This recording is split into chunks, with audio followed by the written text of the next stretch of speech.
You were a one stop comedian show. Tell us about that. Well, I've always loved comedy, and when I was growing up, I did have the comic roles in school because I just loved making people laugh. And when I was in college, I also loved making people laugh. And I think there were about 22 of us who were women and two guys in our drama class. So I got the funny roles, which I loved. Every challenge holds a story. Every struggle is a spark. Welcome to A Legend Forged, where athletes, heroes, and fearless fighters of disability defy the odds and rewrite the rules. Learn to live an unfiltered life with the unstoppable Aron O'Dowd.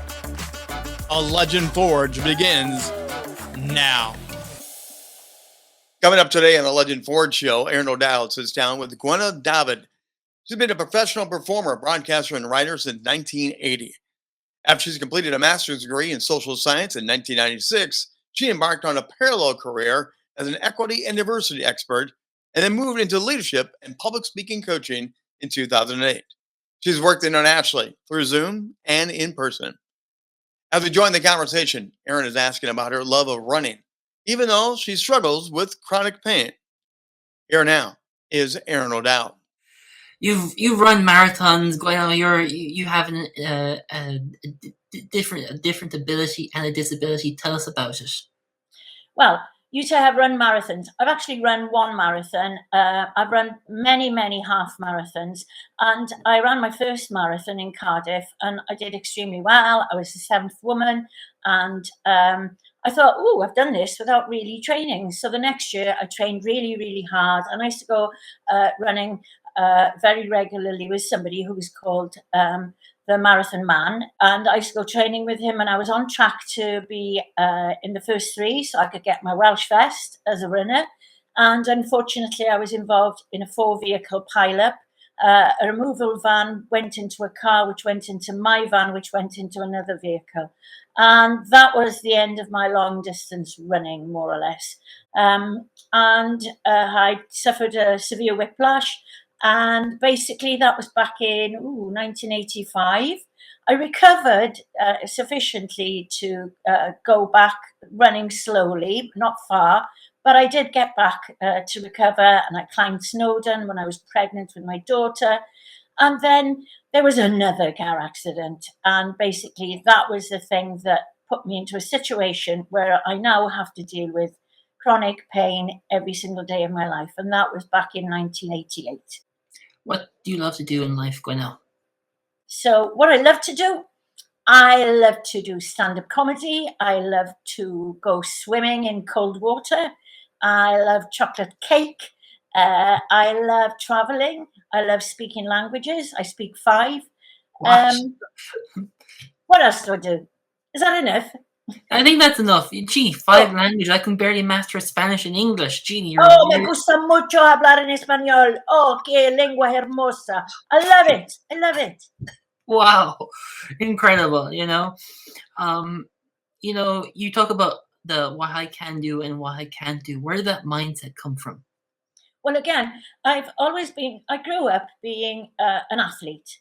So when I was a kid, I was incredibly determined. And if I set my mind to something, so I was always used to pushing myself very far as I could go. So for me, being a runner, even in my times when I was disabled, I still had my runner mindset on. And that discipline that you get as a runner, it starts out like for example, you've got the school sports. So you aim towards that. You set your targets. You become disciplined. You go out running in the rain when you don't want to. You go running when you're feeling lazy. You don't want to.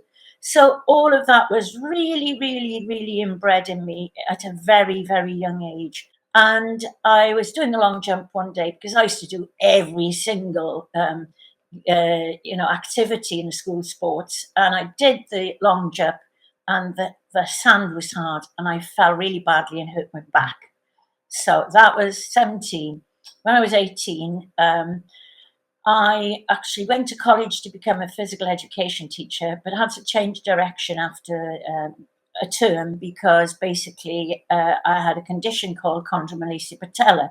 So I started at that point having problems with pain and having to deal with not being able to fulfill my dreams. So I've had to, throughout my life, I've had to become patient, accepting, and I've also got to have a lot of determination that I'm going to overcome some of these issues. Wow, it just shows you that it's incredible what you can or can't do. Your singing and your voice. I know you're a public speaker, you mentioned, but where did you discover you had a voice? So my mother was a brilliant singer, and we also, well, not my sister didn't sing; she wasn't interested, but I loved to sing. So I started doing competitions for the year very early on, and in secondary school, everybody is encouraged to take part in the Eisteddfod. So I would, take part in the school, and then you go on to the county Eisteddfod, and I've always sang with choirs, and then I started singing with a group. What happened was I was in a pub one night, and I saw these Irish performers, and they were, I thought they were Irish, but I went up and I started talking to them. And I said, "Oh, you're fantastic." And they said, "Oh, thank you very much." I said, "Where are you from?" They said, "Well, we are born in Paris, but we are Hungarian, and we live here in Brussels, and we love Irish music." And I said, "You're fantastic." I said, "But you need a singer." And they said, "Well, where are we going to get a singer?" I said, "Here I am." So I started singing with these guys, and we used to busk. We used to sing on the street. And I used to play the boran very badly, if I may say so. And we had lots and lots of gigs. And so I decided to stay. After I was an au pair, I then went to be a governess and then worked in an old people's home and in restaurants because I wanted to stay with this band who were called Bol Dafydd. And I was promised some work as a teacher in an English school, and it was called Mrs. Mitchell's School of English. So I went there, but I didn't have enough hours in the day to actually make a living. So I thought, well, the boys go out busking, I'll go out busking. So I started busking, and so I sang for 3 years in on the street, in cafes, in restaurants, and on the terraces. And I started with a little basket in front of me, and then graduated, bought myself a guitar and taught myself how to play guitar, sang in pubs, etc., etc., etc. And I did it for 3.5 years in combination with teaching English as a foreign language in the European Commission, in banks, in schools, in all sorts of places. So, and then I made a record and was on Belgian television with Kim Wilde, as it happens, and she was singing All the Kids in America at that time, so it was a bit of an honour to be on the same programme as her. Gwenno, when you and I were in the getting to get you on the show, you said you wanted to share some songs. Tell us about, did you write these? Are you singing these? Tell us more. Well, the first song, which you will be performing, I believe, is called Cenwch y Clychau I Dewi. And that's a Welsh song. It's been sung by 3 women called Mantra. And that's Manon, Anna, and Tara, Mantra. And it's a song in Welsh. And it's a project I've been working on voluntarily for the last 20 years. And it's now considered as the St. David's Day anthem. You have St. Patrick, who was Welsh, by the way. We have St. David.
We sing the St. David's Day anthem on the seashore Then we rush into the sea on March the 1st, and I can tell you this is flipping cold.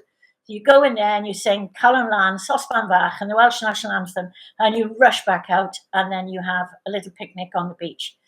Then there wasn't much happening in Wales in 2014 about independence. There were a few rumbles, but nothing tangible. Anyway, in the last few years, it's become more than tangible. We've had numerous independence protest marches here, and it's growing dramatically. I have a friend who's an international fashion designer, and he's called Malan Breton.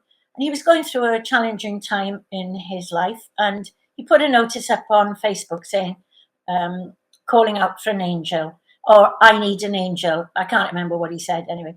But so the song started there, and it was basically saying, I'm here for you in the tough times. And it had been just lying there, hadn't done anything with it. And then somebody contacted me asking to do a collaboration. A friend of his was making a little video in America, and did I want to help out? And I said, yes, of course. Anyway, that particular collaboration didn't go any further. I did the work, and then there was an issue, so there was a problem.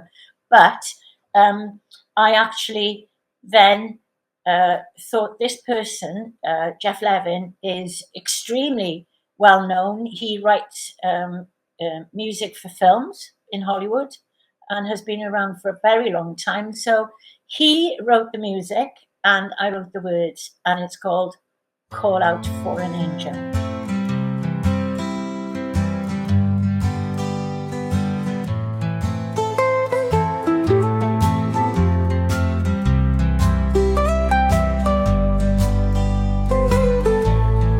Love is like a mountain, a river.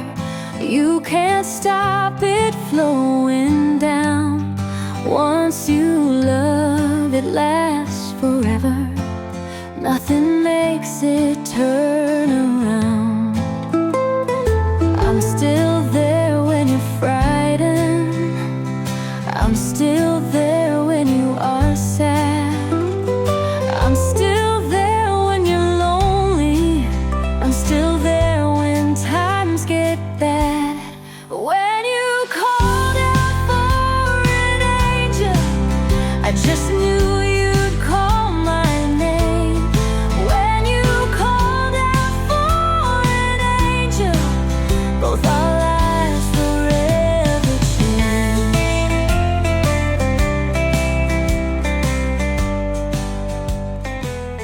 Amazing. It just shows you that creativity is part of what we are and who we are, and it just shows you it pops up when it needs to pop up, Well, I think we're all creative to a certain degree. It's just that some of it have had it sort of knocked out of us. But, I was told when I was 13 that I was no good in art. So I was sent to do first aid. And I actually became the best first aid cadet of the year 1973. Wow. If you're ever in a problem, you've got a finger that's bleeding, I'm your woman. But basically what that means is that I feel that I can't do anything, on a creative level, which is very sad because it's obviously in me. I think it's in everybody. But I do know that I love words and I love to use words and to use them in a creative fashion.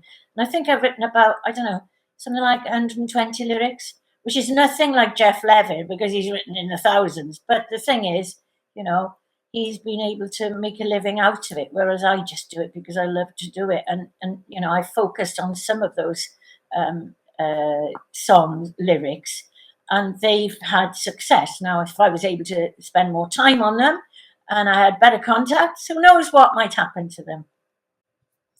Oh, for sure. You were a one-stop comedian show. Tell us about that.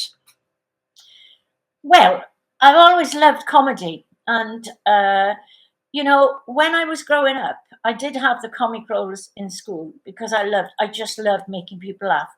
And when I was in college, I also loved making people laugh. And I was given, I think there were about 22 of us who were women and 2 guys in our drama class. So I got the funny roles, which I loved. And I've stand-up comedy was something that you never saw women doing that much when I was, back in the 70s. And when I've had a career as a performer here in Wales. I got my equity card back in 1983. And my actual name is Gwenno Williams, but because my brother died, I've taken his name. So I'm Gwenno Dafydd. People don't know me as Gwenno Williams, but I'm Gwenno Dafydd. And I've had lots of experience in Welsh television, in Welsh medium television. And the things that I've enjoyed more than anything have been the comic roles. I just love them. I love uglying up. I love it. I love it. I love it. More than, the uglier the better. But in my mid-30s, I was the mother of a daughter. My husband, my ex-husband, was working away a lot. And so I decided that I needed to do something different from my performing career. So I went and did a master's degree in social science in women's studies.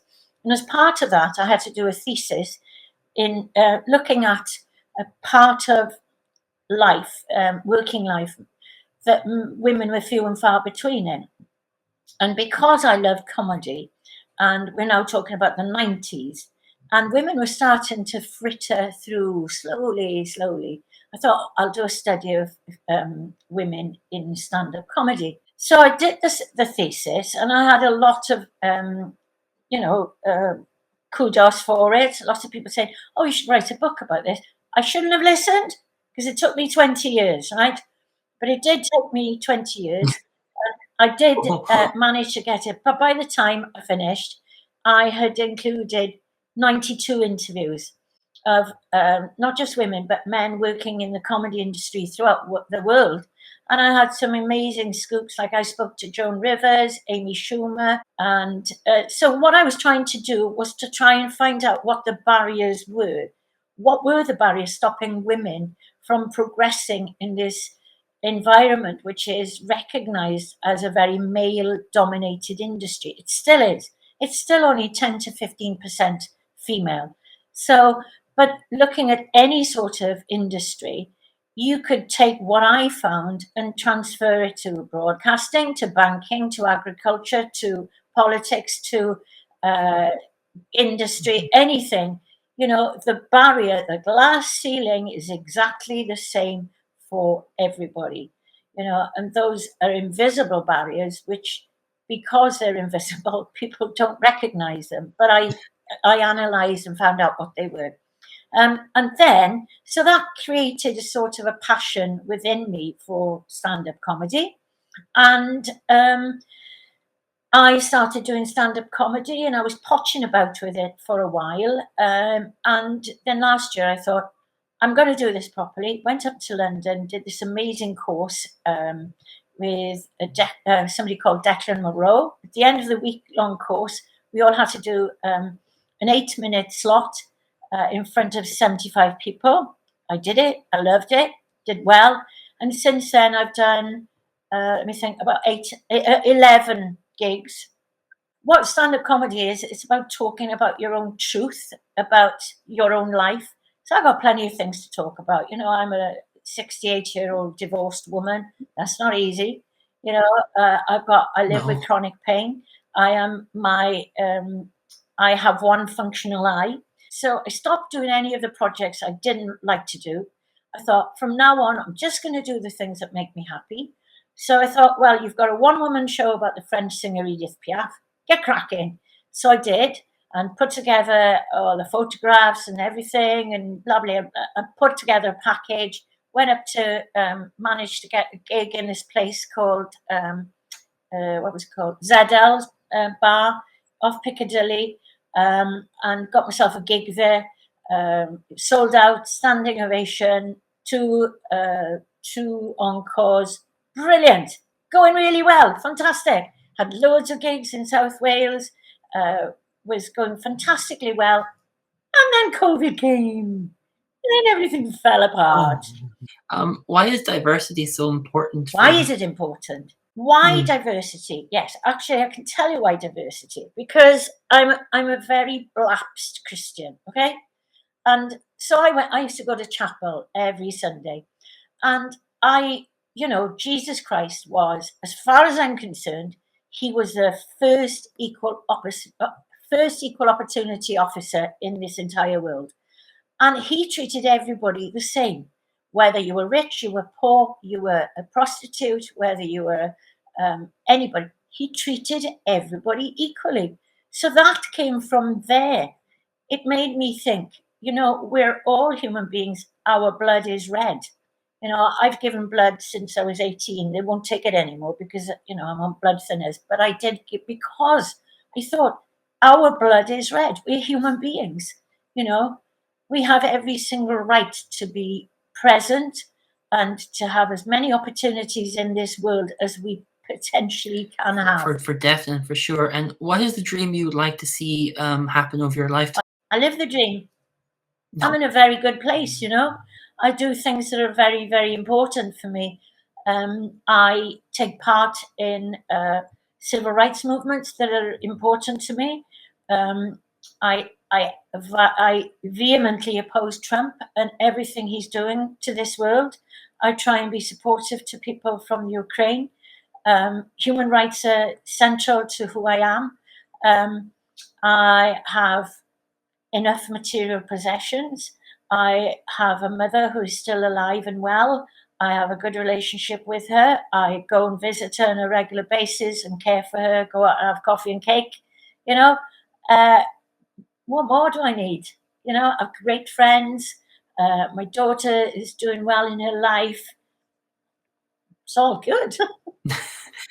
That's what we all need. Once we're good, we're happy and peaceful, I don't have any, I used to set myself goals every single day. And one of the things that as a coach I promote constantly is a gratitude diary. And these were developed by somebody called Martin Seligman. And I've had the honor of being in a podcast with him. And he's a psychologist, he may be a psychiatrist who is from Los Angeles. And essentially, he discovered that writing down every day what those things are that you're grateful for, that they actually change the neural pathways in your brain.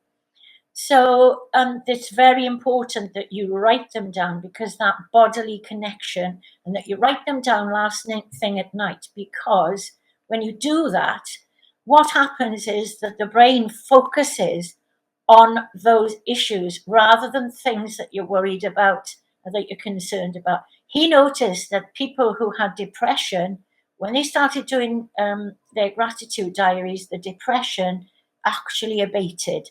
So I'm a big fan of them. And I started doing gratitude diaries many, many, many years ago. We have lots to be grateful for. Sometimes I have really down days. Of course I do. I'm human. And I'll feel miserable and I'll just think, why me? And then I'll think, but why not me?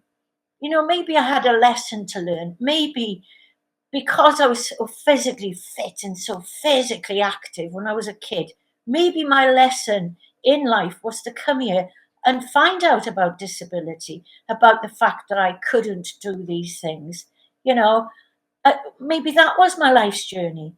Maybe my life's journey was to inspire others, because I'm still able to function pretty well, even though I have all of these issues that I have to contend with. I don't know, but I think that being grateful for what you have takes you a long, long way.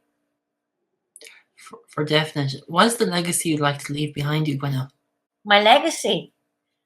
I want Yes. to leave the St. David's Day anthem, which is bilingual. I want that to be the recognised song for St. David's Day. I also want to have made lots and lots of changes, new traditions for my country. I want to progress my country's independence so that we can have a standard of living where not 1 in 3 children grows up in poverty. I want to encourage Welsh people to become proud of who they are as members of this country, as a country which has tremendous resources, tremendous potential for being a small nation in the rest of the world, within the rest of the world. So I want to leave that as a legacy. I also want to make individuals who may be struggling, I want them to think, Gwenno helped me overcome this. And for them to find their possibilities, whatever they are. And I want to have fun for the rest of my days. I love what I do. I love what I do. You know, I love the broadcasting. I love the writing. I love the wild water swimming. I love the running. I love climbing mountains. I love what I do. Mm-hmm. Wow, it just shows you what you love is what you do, and that's what you're here to do, is just love what you gotta love. Yeah. I'm a bit of a Marmite person, really. People either love me or hate me. I don't care. It doesn't bother me anymore. I feel comfortable in who I am. And that's the main thing, feeling comfortable who you are. Yeah. You know, sometimes I feel really, really angry towards those people who created the situation where I have to, you know, deal with chronic pain on a daily basis, on a nightly basis as well, because the pain will wake me up in the middle of the night. I sometimes feel angry. I sometimes do. And I think that's normal. I'm not God. I'm not Jesus Christ. I'm basically just a human being. And, you know, I get cheesed off. But I try and overcome that, because nobody wants, and most people don't know I have to live with this, you know, because I'm not a sort of person who goes around telling people. I mean, basically, if I have a bad pain day, and that's when the pain is 10, if a bad pain day, then I'll have to say, sorry, I can't do this today. But basically, I don't even take painkillers till it gets to about 8. And today's about a 7 because I went for a walk. It's okay. I'm going to a party tonight. Nobody's going to know. I'll probably drug up before I go. So I'll be Cocoa Balls. Yay! Where did you find the peace to understand that this is the pain's going to be part of my life, so I got to forgive the people that did this to me and forgive the pain because this is my life?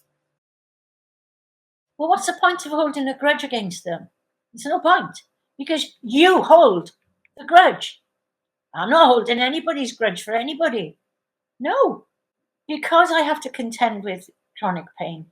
It means there's certain things I can't do, but there's lots of things I can do. And I still manage to make a success in my life. You know, how much success does somebody want to have? For sure. Gwenno, is there anything else you'd love to share with our audience that might empower them, inspire them, and move them in some way?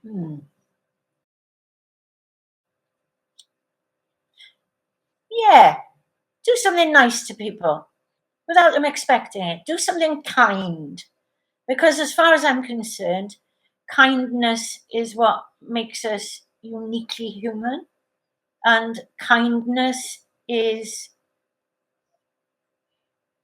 something that enriches 2 lives, your own life and somebody else's life. Today, for example, I was buying something in a garden centre, and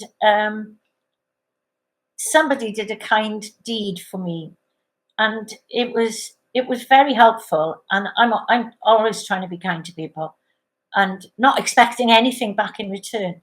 So I went up to her afterwards and I said, thank you very much for doing that to me. I'm going to do something kind to somebody else in future.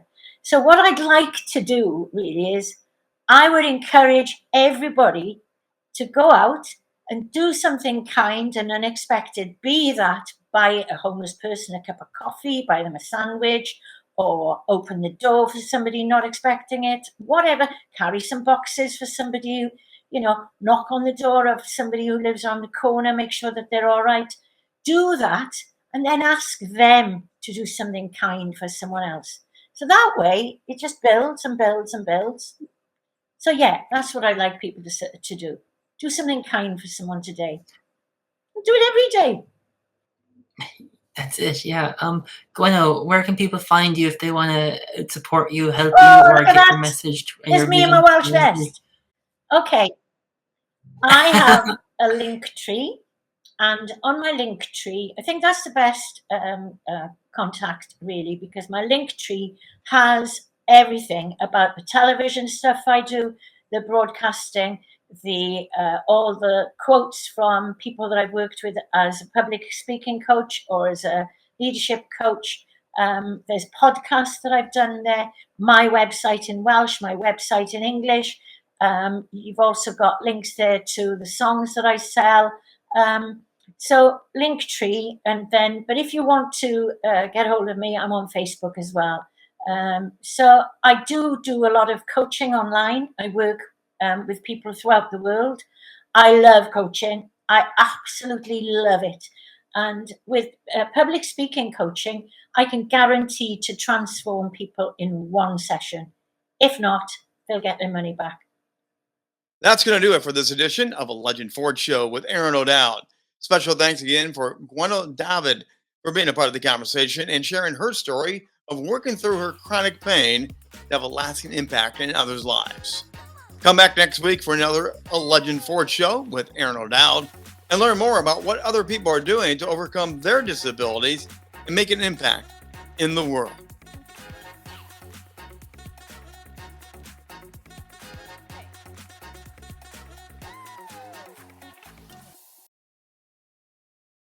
Thank you.